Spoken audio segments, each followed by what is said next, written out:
Guys, welcome back to Planting Alabama, and this will probably be one of the last videos you'll see here in this particular uh, backyard.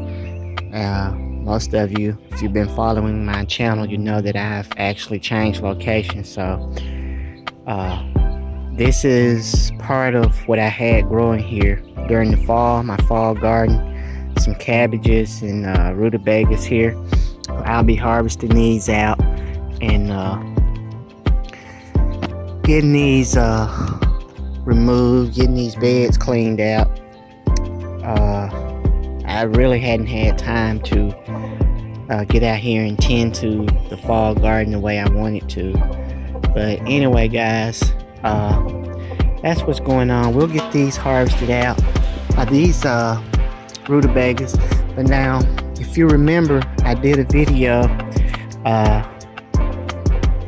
back in January showing you the harvest that I did with the collards and how we were going to let them go to seed and save some seeds. Well, that plan is still in effect. As a matter of fact, guys, they're starting to bloom out right now. You can see the flowers starting to come out. All of these are going to be seeds. I'm letting go to seed. It'll give the bees something to, enjoy. Plus, I'll get some seeds out of it. But anyway, guys, that's what's going on with this garden. Now, over here in this bed, guys, I harvested my red Russian kale. And I turned the soil over, hoping that the stems and roots would break down in the soil here and add nutrients to this bed. Well, this red Russian kale had other plans because, as you can see, it's starting to regrow. I did absolutely nothing other than harvest my kale, turn the soil over, and they decided they wanted to grow back. So that's what's going on with that. I'll just let these grow out. Maybe by the time I'm done setting up my new homestead, new place, these will be seeds and we'll have some kale seeds. But anyway, guys, let me go over here right now and harvest this broccoli and the rutabagas, and I'll show you what I got. So, because it's raining, I will not be out here long. I'm going to go ahead and harvest this cabbage, and I'll show you guys what I have as soon as I get them cut. So stick around.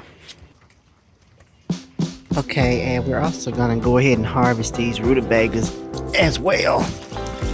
Wow, that's a nice looking rutabaga. That's on the medium side. They usually get a little bit larger than this, but we'll go ahead and get the rest of these harvested, and I'll show you what we ended up with, guys. Okay, guys, so I had to move inside.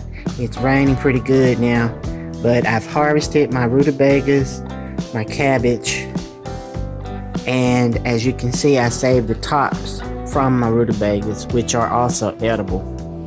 Now, while the quantity is not really prevalent in this harvest, the quality of the food is what counts. That's a nice sized cabbage, especially since most of my family don't eat it. I'm pretty much solo when it comes to the cabbage, which is okay with me. Rutabagas will store several months if you get them cleaned up. Keep them in a cool, dry place. They'll keep for several months at a time. And a lot of you may not know that rutabagas themselves are a cross between your cabbage and your turnip roots. The variety depends on the type of turnip and the variety of cabbage that was actually crossed. So that's what these are. And they actually started out back in the, I think it was 1800s. Don't quote me on that, but they started out as a pheasant food, meaning that during the Great Depression really is when these became really popular. A lot of families couldn't afford, a lot of the luxury foods, and this was one of the foods that became really well known during that time. But anyway, guys, if you liked the video, give it a thumbs up, like, share, and subscribe, and we'll talk to you guys later from Planting, Alabama.